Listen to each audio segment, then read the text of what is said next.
Pode sim. Na hora. Aqui já é o desenvolvimento de número 3. Contudo, a democratização, olha a expressão que começa. Contudo, a democratização do acesso ao cinema, se feita de modo a beneficiar os menos favorecidos, os quais representam a maior parte da população, é uma importante ferramenta na desconstrução das amarras coloniais e, posteriormente, em uma reformulação educacional que vise ao acesso democrático à cultura para todo cidadão brasileiro. Tomemos como exemplo uma situação hipotética na qual um sujeito que reside na periferia tem, todas as noites, a possibilidade de interagir com a comunidade e de adquirir conhecimento por meio de um cinema ao ar livre, o qual traz como conteúdo filmes, documentários e palestras. Torna-se evidente que esse indivíduo, além de ter acesso à cultura, terá uma forma de entretenimento que o beneficiará tanto individualmente quanto socialmente, visto que o conhecimento será útil em todas as áreas da sua vida. Emanu, é o parágrafo anterior mesmo que é o show de bola, não é esse aqui não. Esse aqui é bem mais simples, né? Percebeu?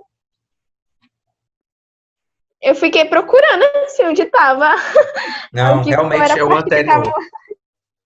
Eu me Tá confundi. até muito fraco, muito, assim, eu achei ele muito enxuto. Como eu posso falar? Não tá rico, não tem citação, não tem um dado Isso. estatístico, foi só a pessoa só soube usar as palavras, podemos Aquele, dizer. aquele Ela soube. exemplificou, né? Ele exemplificou. Pois é, só isso. Só. Essa Mas, forma é até a mais fácil de quando a gente não tem em mente, por exemplo, eu não tenho um recurso em mente, eu vou usar isso.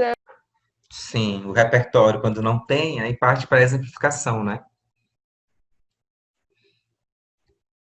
É. E aqui, turma, a gente observa o uso do contudo, logo introduzindo o parágrafo, né? A gente percebe que o exemplo do visto que, aqui embaixo, esse como, tem um como bem aqui, ó, como exemplo, não é? É diferente do como, por exemplo, Nossa! Sim, não é? Então, tá vendo aí, Manu? Tirou 1.000. olha aí que coincidência. Pois é. Então, turma, são esses aqui. Deixa eu ver, vocês encontraram mais algum? Aliás, mais alguma? E eu não sei se vocês repararam, mas de novo aqui, ó, na qual, aí aqui embaixo, o qual, para mim é o Eu grande reparei, defeito. só que nesse caso, desculpa, esse na qual ele tá mais para pronome relativo, não é isso? É, exatamente. Mas é uma repetição exagerada. A redação toda dessa pessoa é assim, não é somente esse parágrafo. Chama bastante atenção, tá? Então, A voltando aqui. repetição, desculpa, professor, a repetição do que também? Que é repetição, acho que ele é repetido não só nessa redação, lá de todo mundo. Verdade, Manu. Isso é um calcanhar de Aquiles, esse que ele é usado muito. Ó. Só que nessas últimas 3 linhas, aqui eu tenho um que, eu tenho outro bem aqui, tenho um aqui. É um calcanhar de Aquiles de muitos, muitos Tá candidatos. quase em todas as linhas, presta atenção. Vai Verdade. subindo da última para cima. É, Olha outro aqui. Que reside, que aham. vise, bem aqui, ó, que vise acesso ao. Nossa, gente. Sim, sim, bem aqui, né, que você está falando. Isso. Realmente, realmente, realmente. Conclusão, para a gente finalizar. Portanto, conclui-se que a precária democratização do acesso ao cinema no Brasil está intrinsecamente ligada às lideranças sociais. Entretanto, medidas educacionais podem ser tomadas para reverter esse cenário. Posto isso, cabe ao Ministério da Educação, responsável pelo desenvolvimento educacional do país, olha o famoso detalhamento. Está aqui muito claro. Qual é a responsabilidade do Ministério da Educação? Responsável pelo desenvolvimento educacional do país. Está bem aqui, ó. Esse é o detalhamento, Manu e Diogo, que você deve se preocupar com ele esse ano também. Conseguiu perceber, Diogo? Consegui sim, professor. Conseguiu, Manu? Sim, sim. Pois é o detalhamento aplicado ao agente, tá? Então, beleza. Posto isso, cabe ao Ministério da Educação, responsável pelo desenvolvimento educacional do país, criar um projeto de instalação cinematográfica ao ar livre nas regiões periféricas, as quais apresentarão programação cultural, como filmes e documentários, por meio de verbas provenientes da contribuição pública, para que, olha a finalidade, essa sociedade classista, retomada ali da introdução dele, da tese, como evidenciado por Mazzilli, seja transformada em uma comunidade democrática e educacionalmente homogênea. Aberto para os comentários de vocês. E professor, Oi, volta só no outro slide rapidão, no segundo desenvolvimento. na hora. Oi. Aqui, esse tomemos, antes de como exemplo, é correto usar ele, porque ele está como se ele tivesse se incluindo na redação. Verdade, verdade. Tinha observado isso, Manu? Olha, eu não tinha reparado isso, não. E Tá vocês até... acreditam que eu também, eu não reparei isso. Li e não reparei. Não, isso aqui é um erro. É Nós verdade, tipo, tomemos, nós né? tomemos isso. Isso. E aí, vale Gostou? 1.000? Vale 1.000 essa redação? Olha, Rapaz, a parte que eu gostei foi só a introdução. Me enganei com o resto. Não, mas você gostou também do primeiro parágrafo de Ah, desenvolvimento. sim, o primeiro parágrafo também, que o senhor achou rico, eu gostei também, achei muito legal pelos termos. Agora o terceiro eu achei um parágrafo muito pobre, assim, culturalmente. E o último tá como todo mundo fez e tirou 1.000. Tá É. genérico. E Diogo, parabéns. Eu não tinha percebido. De fato, passou batido, né? Toma-se como exemplo, poderia ser, no lugar obrigado. do tomemos, né? E puxaram tanto a minha orelha por causa de me incluir na redação, a gente acaba É percebendo. verdade. Tá vendo? Isso que é bom. A devolutiva, Gostei. quando a gente faz redação, Manu e Diogo, e a gente toma aquela correção feita pelo professor, como eu não vou errar mais isso, né? A gente acaba percebendo nos outros textos dos outros, e isso é fantástico, porque evita realmente de repetir esse erro. Muito bacana. Então, turma, é isso. Posso finalizar essa parte? Primeira coisa que a gente tem que pensar: homeschooling é o que isso? O que é isso? Isso quer dizer ensino domiciliar. Então, homeschooling é ensino domiciliar. Infelizmente, muitas pessoas confundem homeschooling com esse momento que a gente está passando. Por exemplo, agora, nós estamos tendo aula remota. Eu aqui de casa, você aí, certo? Isso é homeschooling, professor? Não, não é. Então, a primeira coisa que você tem que se preocupar para construir esse texto é não confundir homeschooling, que é ensino domiciliar, ensino em casa, com aulas remotas, com ensino à distância. Homeschooling é, de fato, quando a criança, o jovem ou adolescente, não frequenta a escola por opção dos pais ou responsáveis. Porque, aí é outra coisa, a gente vai ter que analisar já já, tá? Então, assim, sendo bem objetivo, porque eu tenho pouco tempo, a gente não pode cometer esse erro. Ensino remoto é o que está acontecendo no Brasil por conta da pandemia. Aliás, não somente no Brasil, como no mundo, né?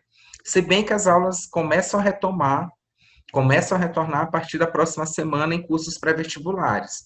Então, isso é ensino remoto. Quando o professor está dando aula ao vivo, aula gravada, para um aluno, ele ainda tem ali o formato da escola ou do curso pré-vestibular, não é? Ou da faculdade. Se bem que homeschooling se aplica ao conceito de educação básica, tá? Não se aplica ao conceito de curso pré-vestibular e ensino superior. Vou já falar sobre isso, ok? Então, que fique isso bem claro.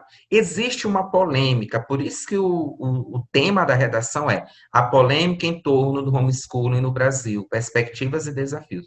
Existe uma polêmica. Sabe qual é a polêmica? Porque no Brasil não é liberado. Nós temos alguns países em que isso funciona muito bem.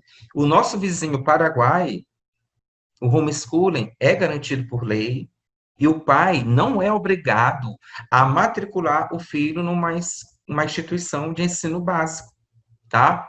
Já no Brasil, não. O pai é obrigado a matricular o seu filho e acompanhá-lo, não é só matricular e largar. matricular e acompanhar, segundo o ECA, que é o Estatuto da Criança e do Adolescente, que diz assim, Manu e Diogo, toda criança entre 4 a 17 anos, é lógico que ele já não vai ser mais criança, mas é jovem. Então, assim, vamos pensar, toda pessoa entre 4 e 17 anos tem que frequentar uma escola. E se os pais ou responsáveis não garantirem isso, matricular e acompanhar, pode ser preso entre 15 a 30 dias e ainda pagar uma multa, tá? E ainda pagar uma multa. Então, o Estatuto da Criança e do Adolescente, que rege o direito das crianças e dos adolescentes, afirma isso. Sem contar a Lei de Diretrizes e Bases da Educação Brasileira, a LDB, que afirma que toda criança deve frequentar uma escola de educação básica. E o que é uma escola de educação básica? É aquela que a gente chama desde o jardim até o ensino médio. É por isso que essa discussão entre homeschooling ou não entra a questão dos cursos pré-vestibulares, porque geralmente quem frequenta já tem mais de 17 anos e já terminou o ensino básico, vamos dizer. O que a gente entende por ensino básico? Até o ensino médio, tá bom? Tem muita polêmica em torno disso? Tem, não é à toa que o tema da redação é esse.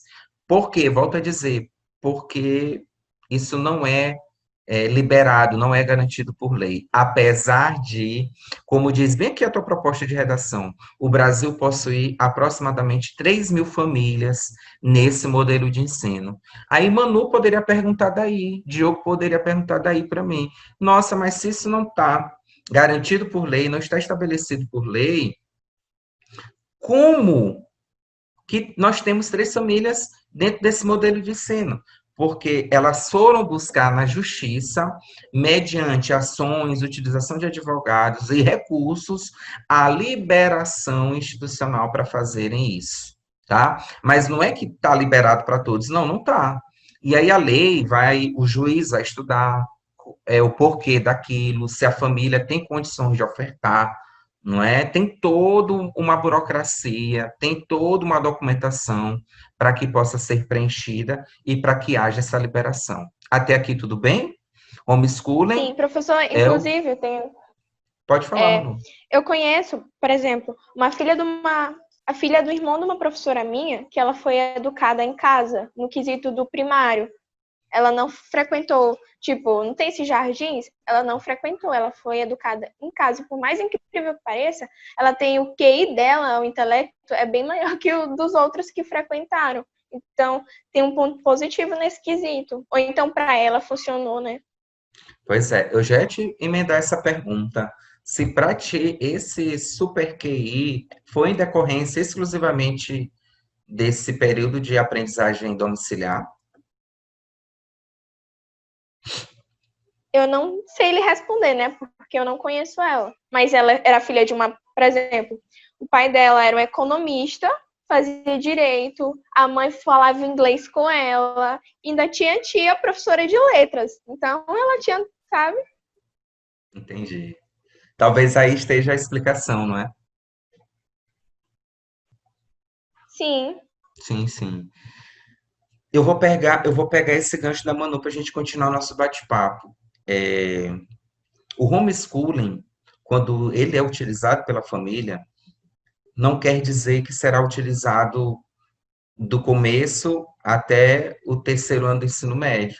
Como nesse caso aí que a Manu exemplificou, foi só no período, foi só no jardim, foi, Manu? No jardim, isso. Foi só no jardim. Então, tem pais que optam só até o jardim, só até ali o ensino fundamental 1, que se esgota no quinto ano, não é? Tem vários formatos. Professor Jimmy, o homeschooling só tem um modelo? Não, tem 2 modelos.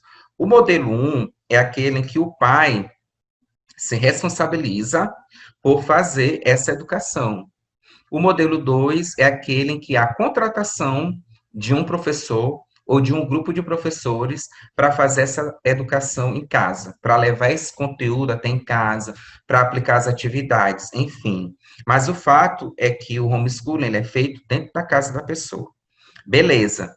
Além disso, o homeschooling pode ser feito no formato individual / familiar, né? Ou seja, vamos imaginar que uma determinada família que tenha 2 filhos opte por fazer o homeschooling, não é? Opte por esse modelo. Ela pode contratar profissionais para que eles, não é, se desloquem até aquela casa e façam a educação dos filhos, tá? Mas o homeschooling também pode ser feito em pequenos grupos, não agora nesse formato de pandemia, né? Mas ele pode ser feito em pequenos grupos, por exemplo, em um condomínio, isso pode ser feito ali entre 2 ou 3 famílias, até para diminuir as despesas e por aí vai. Mas sabe qual é o grande debate? Não é nem essa questão do Brasil não ter liberado, não é, e outros países terem liberado, como os Estados Unidos, É por a questão exemplo. do relacionamento escolar, não é? Exatamente, a questão é essa, a socialização da criança. O grande debate gira em torno disso. Por quê? O que a gente tem no ambiente escolar? A gente não tem só conteúdo, a gente tem toda uma socialização. A gente tem, a gente tem protótipos de situações que o adulto vai se deparar. Quando a gente cria um trabalho em grupo e a gente divide a turma em grupos, bem ali está sendo trabalhadas outras competências e habilidades além do conteúdo. Está trabalhando-se a gestão do tempo, a questão do relacionamento, não é, entre as pessoas, saber trabalhar com as diferenças, não só diferenças de posicionamento de conteúdo, mas as diferenças de personalidades. Ali está sendo trabalhado também a questão do trabalho cooperativo, que é chamado hoje de colaborativo, em casa, tendo uma educação através do homeschooling. Como é que isso vai acontecer, esse trabalho colaborativo? Visto que a criança não vai ter contato com outras, a criança não vai ter contato com um professor, não é? Ela não vai poder fazer a comparação entre esses professores, não vai haver trabalho em grupo, ela não vai ter aquele choque de alguém se levantar e falar assim, mas eu não concordo com você. Mas o seu posicionamento ele é inadequado. Mas você poderia ver por esse ponto de vista, não é? Ela não vai passar por questões de gestão de tempo, por exemplo, porque dentro da escola, querendo ou não, você tem todo o modelo em que você precisa ter domínio próprio, autocontrole, e você vai ter que saber gerir as suas atividades para que o seu tempo seja aproveitado e ele não seja esgotado. Essas e outras séries de fatores não são, não são contempladas dentro do homeschooling, não são contempladas. A criança, quando ela é ensinada pelos pais, querendo ou não, ela não é ensinada por um profissional, ela não é ensinada por uma pessoa que estudou durante muito tempo, que se preparou, ela não vai ser avaliada, talvez. Qual é o processo de avaliação que ela vai passar? Aquele processo contínuo, né? Aquele processo dinâmico. Tá certo que em algumas escolas esse processo de avaliação ele não é dinâmico, mas hoje a gente já tem algumas variantes por aí, tá? Enfim, é uma série de fatores. Mas o que o homeschooling, de acordo com as famílias que optam por esse modelo, o que ele traz de favor? A favor, por exemplo, segundo as famílias, tá? Segundo as famílias ouvidas, a criança tem uma dinâmica melhor de estudo, uma flexibilização melhor de horário, porque na escola e nos cursinhos, os horários são pré-estabelecidos, eles são estanques, né? Eles não são dinâmicos. E as famílias podem adotar horários diversos, né? Hoje, meu filho, você vai estudar somente história, amanhã somente português, à tarde somente inglês. Não tem aquele horário engessado, né? Inclusive, quando você está na primeira semana de aula, você já recebe aquele horário, aquela planilha, aquele quadro de horários, não é verdade? Primeiro horário de segunda, segundo, terceiro, e aquilo ali não vai mudar, né? Com uma exceção ou outra. E os defensores do homeschooling afirmam que, dentro de casa, essa flexibilização ajuda a oxigenar o cérebro da criança e ela vai estudar de acordo com a sua necessidade. Outro ponto a favor, o estudo é personalizado. É de acordo com aquilo que o pai visualiza que é deficitário naquele momento, né, naquela fase da criança. Nesse momento ela requer uma atenção maior para a geometria plana, então o foco vai ser a geometria plana. Em outro momento, o enfoque é a questão dos movimentos retilíneos. Então vai ser estudado esses movimentos retilíneos, se bem que já é estudado já quando adolescente, né? Enfim, o que eu estou querendo te dizer? Que existe uma personalização que talvez na escola, na verdade, na escola não há, porque dentro de uma sala de aula tem no mínimo 20 alunos, às vezes tem 40, né? Eu já dei aula para um terceiro ano que tinha 54 alunos. Pense, como é que o professor vai ter condições de personalizar esse assunto? Deus me livre. Já dei. Nossa, é muito ruim. Péssima experiência. E, assim, como é que o professor pode ter condições de personalizar um determinado conteúdo, uma determinada aprendizagem para um grupo de 30 alunos dentro de 50 minutos, sendo que cada um aprende de uma forma, num tempo diferente, um é visual, o outro é mais auditivo, o outro é mais prático, não é? Enfim, existe realmente essa questão. E dentro do homeschooling, independente se é feito pelo pai ou se é contratado um professor, existe aquela questão da individualidade, é feita uma análise daquela criança, e, ele vai aprender melhor se for assim, e, de fato, dentro dessa característica, isso pode dar certo, tá?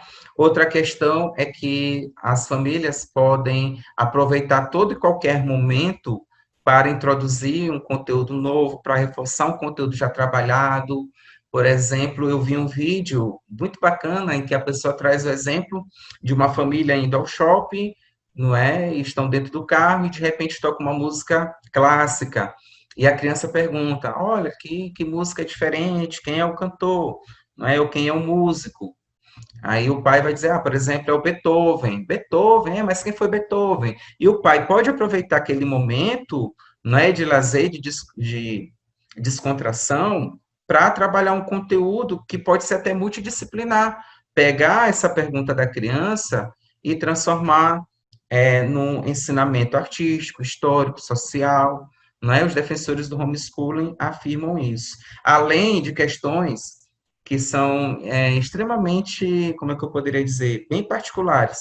Algumas vão dizer assim, em casa meu filho não corre o risco de sofrer bullying, não corre o risco de sofrer algum preconceito, não corre o risco de talvez ser envergonhado, constrangido, enfim, tem os pontos positivos e tem os pontos negativos, tá? Então, você vai ter que fazer essa análise.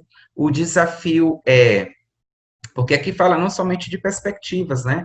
A perspectiva é que, deixa eu só te mostrar uma coisa aqui rapidinho, tá? Tô terminando, Manu. A perspectiva... Não, pode ficar à vontade.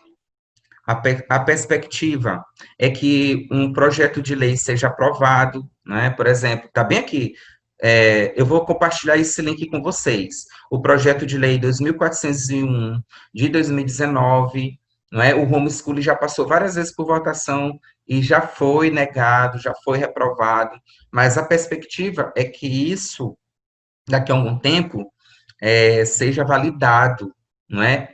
E não que passe a ser obrigatório, claro que nunca vai ser obrigatório, mas que passe a ser uma opção, tá? Então, quem quiser, se esse projeto for aprovado e ele for para frente, não vai precisar entrar com recurso, não vai precisar recorrer à lei, não é? Para isso. Eu gostaria que vocês lessem esse link, ele é muito interessante, vou estar compartilhando com vocês. Olha só, de acordo com ECA, detenção de 15 dias a um mês, e multa de 3 a 20 salários mínimos para quem não matricular o seu filho numa escola de ensino básico, tá bom? Eu vou deixar aqui deixa eu copiar aqui o link, copiar, pronto. Eu vou sair daqui e voltar à proposta de redação, tá aqui no chat, tá? O link. Acessa, é muito bacana, vai te ajudar. Pronto, voltando aqui à produção textual, certo? Então, o desafio que você tem é trazer esse equilíbrio entre os pontos positivos e os pontos negativos e se posicionar, né? O teu ponto de vista, o homeschooling, porque ele é polêmico. Se é polêmico, tu vai ter que te posicionar. Ele é benéfico? Ele traz benefícios? Quais? Ele deve ser aprovado? Não deve, tá?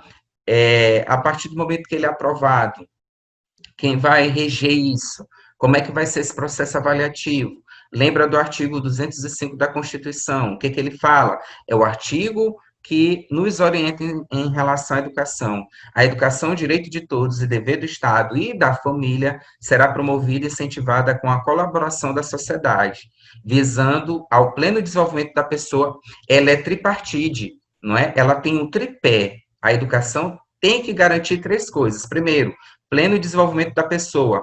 Tu pode problematizar a partir daí. Na tua opinião, a tua tese qual é? O homeschooling garante o pleno desenvolvimento da pessoa, Manu?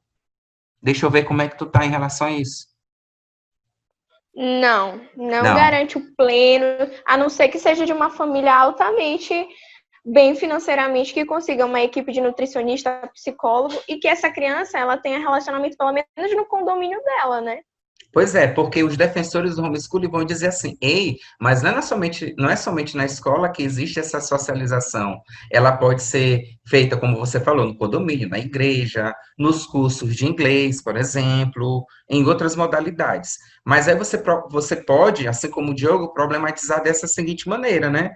Olha, não garante o pleno desenvolvimento da pessoa, não é? Não garante o pleno desenvolvimento da criança, não é? Isso pode ser a problemática para você defender a sua tese e em seguida dar dois argumentos. Por que que não desenvolve o pleno desenvolvimento da pessoa? Outro problema seria assim, te ajudando vocês. Ah, só vai garantir o pleno desenvolvimento da pessoa daquelas famílias que têm muito recurso. Mas a gente sabe que o Brasil é um país repleto de desigualdade social. Como é que isso vai ser posto, não é? Como é que isso vai ser oferecido apresentando uma equidade, né, disposta a todos. Isso é um problema. A educação tradicional já não tem o alcance, né, já não promove isso. Beleza, quais são... Eu já ia falar, desculpa, professor, algo parecido, porque isso pode gerar, se for, por exemplo, legalizada como uma lei.